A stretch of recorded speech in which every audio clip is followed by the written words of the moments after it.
বন্ধুরা আসসালামু আলাইকুম। আশা করি সকলে ভালো আছেন। নালবুন 1 বা নালবুন 2 নামে একটা ইনজেকশন আছে।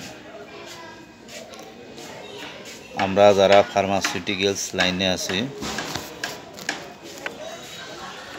তারা সকলেই অবগত আছি যে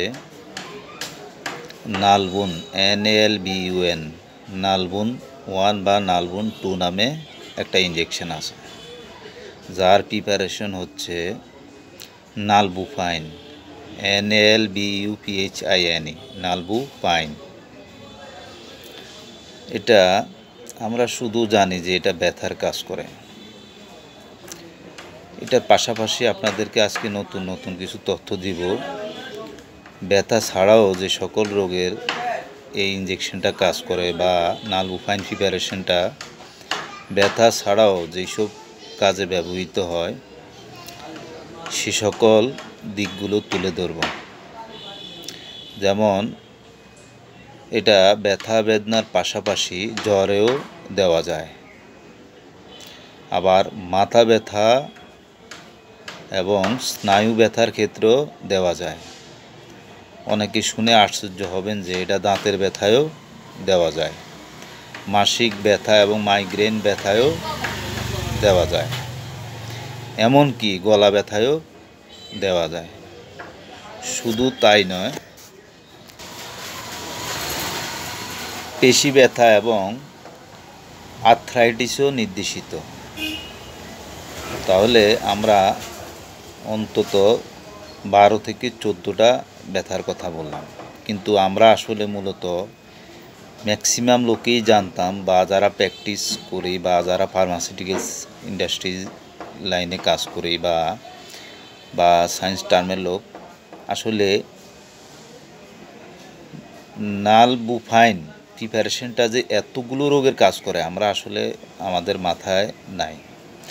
তবে আজকে আমি বিষয়টা বলে দিছি, আপনারা খেয়াল রাখবেন। আমি একবারেই বলে যাচ্ছি আবার, শুধু ব্যথা বেদনার পাশাপাশি জ্বরের ব্যথা, মাথা ব্যথা, স্নায়ু ব্যথা, দাঁতে ব্যথা, মাসিক ব্যথা, মাইগ্রেন, গলা ব্যথা, পেশি ব্যথা, আর্থ্রাইটিসও নির্দেশিত। আচ্ছা, অ্যানালগিন দীর্ঘস্থায়ী এবং আঘাতজনিত ব্যথায় পরিচালনায় ব্যবহৃত হয়। দেখেন, আরও 2টা মারাত্মক ব্যথার কথা বলছি। অ্যানালগিন দীর্ঘস্থায়ী এবং আঘাতজনিত ব্যথায়ও পরিচালনাও করা যায় এই ওষুধটি। অর্থাৎ অ্যানালগিন দীর্ঘস্থায়ী এবং আঘাতজনিত ব্যথার ক্ষেত্রেও এই ওষুধটি ব্যবহৃত হয়। তো শ্রোতা বন্ধুরা, নালবুফাইন প্রিপারেশনটি একটি ফার্মাসিউটিক্যালস ওষুধ যা এন্ডোথেলিন রিসেপ্টর বিরোধী হিসেবে পরিচালিত ওষুধের একটি শ্রেণীর অন্তর্গত। আবার বলি, নালবুফাইন একটি ফার্মাসিউটিক্যালস ওষুধ যা এন্ডোথেলিন রিসেপ্টর বিরোধী হিসেবে পরিচালিত। এন্ডোথেলিন, বিষয়টা খেয়াল রাখতে হবে, এন্ডোথেলিন রিসেপ্টর বিরোধী হিসেবে পরিচালিত ওষুধের একটি শ্রেণীর অন্তর্গত।